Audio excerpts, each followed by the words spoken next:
भाइयों को। हाँ, यह लिखा है यहाँ 1 कुरिन्थियों 6:8 में लिखा है, परंतु तुम तो स्वयं अन्याय करते और हानि पहुंचाते हो, और वह भी भाइयों को। तो तुम अन्याय क्यों नहीं सह लेते? तुम ही क्यों नहीं सह लेते? और जब तुमको पता कि मेरा खुदा बाप मेरा उपवास रखने से, मेरी प्रार्थना करने से उसको जेल से बाहर निकाल देगा, और बाकी तुम चाहे जितनी भी कोशिश कर लो नहीं आएगा, तो ये कोशिश आप ऐसे क्यों नहीं करते हो? हे परमेश्वर, मैं प्रार्थना करता हूं, वो मेरा स्पिरिचुअल सन भी है। पास्टर विजय इमानुएल बोल रहे हैं कि वो मेरा चेला है, ठीक है, वो तुम्हें बाप नहीं मान रहा, तुम तो मानो। कई बार बच्चे माता पिता को छोड़ के नहीं चले जाते, तो माता पिता क्या करते हैं? उनको त्याग देते हैं, सुपारी देते हैं, मरवा देते हैं उनको। उड़ाऊ पुत्र की कहानी यीशु मसीह ने कही थी, उड़ाऊ पुत्र अपने हिस्से की संपत्ति लेकर के चला गया था, ऐसे ही दोष लगा करके गया होगा, है तो बड़े कहीं के आए, तुम तो अनपढ़ हो, गवार हो, तुम्हें क्या पता, हम नई जनरेशन है, हमें सब कुछ पता है। मेरे हिस्से की संपत्ति ले करके चला गया, सब कुछ खत्म हो गया, लौट करके आया, लिखा है कि पिता ने उसे पूरी सब कुछ, वो कह रहा है, पिताजी मैं आपका पुत्र कहलाने के योग्य नहीं रहा, मैंने आपकी विरोध में स्वर्ग के परमेश्वर की दृष्टि में पाप किया है। और पिता ने कहा चुप हो जा। अगर बाप वाली श्रेणी निभानी है, पास्टर विजय इमानुएल जो उस खुदा के खादिम के पास्टर हैं, उनसे बात करें, प्रार्थना कर, हे परमेश्वर मैं प्रार्थना करता हूं अपने बच्चे के लिए, और ऐसा करके दुनिया के लिए मिसाल बन जाएगा, मसीहों के लिए मिसाल बन जाएगा, और ऐसा करके इसको आशीष मिलेगी। और जब ऐसा बोल रहा है कि जब तक पास्टर भजिंदर मुझसे माफी नहीं मांगेगा तब तक वो जेल से बाहर नहीं आएगा, तो ये तो दुश्मनी हो गई। कहां है मसीहत? यीशु मसीह ने कहा यदि कोई तेरे एक गाल पे मारे दूसरा उसकी और फेर दे। तुमने सुना आंख के बदले आंख, नाक के बदले नाक, दांत के बदले दांत, पर मैं तुमसे कहता हूं अपने बैरियों के लिए प्रार्थना करो, अपने सताने वालों को माफ करो।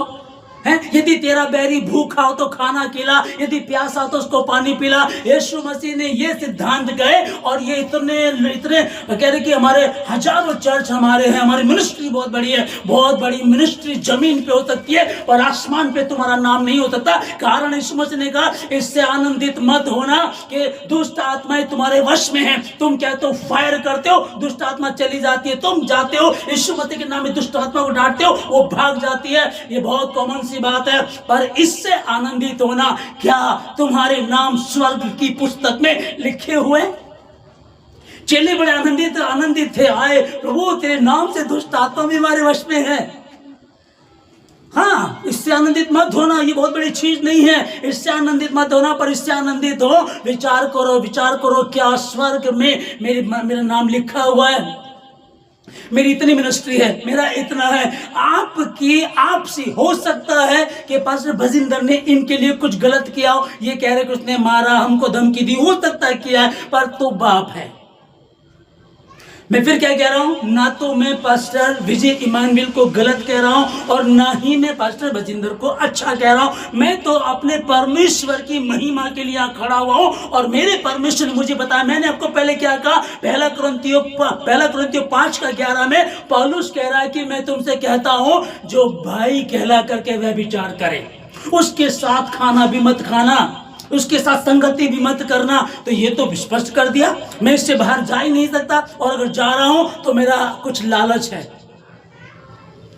हालेलुया, है ना? तो परमेश्वर स्पष्ट कर दिया, और कह रहा है कि 99 भेड़ों को छोड़ करके एक को ढूंढने निकलता है वो, और उसको लेकर के आता है। दाऊद उसके मन का था, जब दाऊद ने पाप किया तो परमेश्वर को बहुत दुख हुआ। परमेश्वर ने जिस खादिम को भेजा था, उसने कहा ये तूने उरिया की पत्नी के साथ जो वह विचार किया, ऐसी गलती करके तूने और परमेश्वर के विरोधियों को मौका दे दिया, परमेश्वर के विरोधियों को, शैतान को मौका दे दिया ताकि वो उसकी हंसी उड़ाए।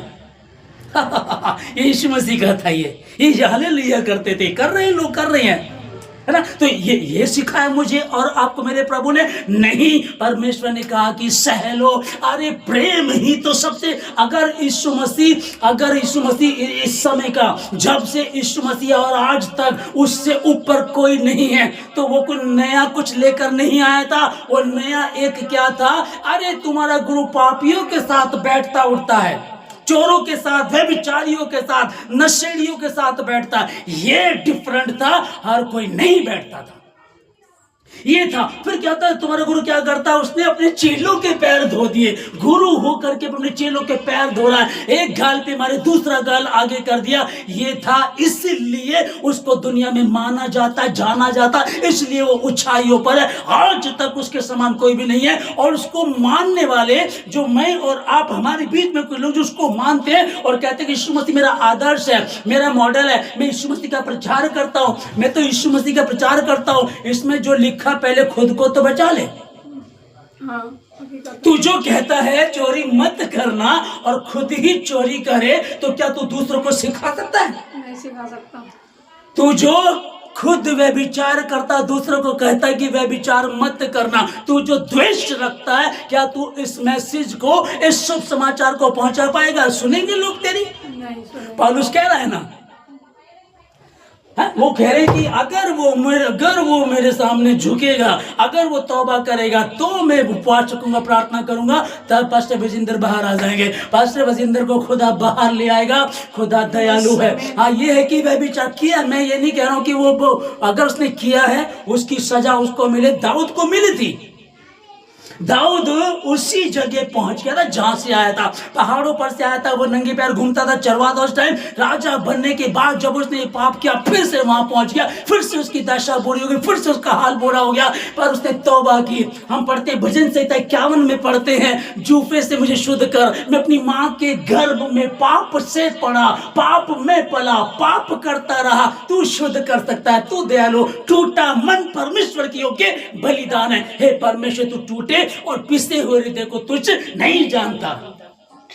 और आगे परमेश्वर ने फिर उसको आशीष दी, उसी के द्वारा उसी के बेटे को फिर आशीष दी, है ना। परमेश्वर दयालु है, परमेश्वर संभाल लेगा, बचा लेगा। मैं अपनी कलीसिया से कहना चाहूंगा, और जितने ऑनलाइन में साथ जुड़े हुए, कि हम कोई दिन उपवास हमारे चल ही रहे हैं। स्पेशल 1 घंटा, जिस टाइम आप उपवास खोलते हो उसके बाद 1 घंटा और रखो, और वो रखो खुदा के खादिम के लिए, सिर्फ उसके लिए नहीं, उसके लिए भी जो विरोध में खड़ा, उसके लिए भी इनको रखो। खुदावन उनके जीवन को बदल, उनके मन को बदल। परमेश्वर ये आपसी झगड़े में खुदावन तेरे नाम की महिमा खराब, और अन्य जातियों में तेरे नाम की बदनामी हो रही खुदावन, और ऐसा क्यों करो।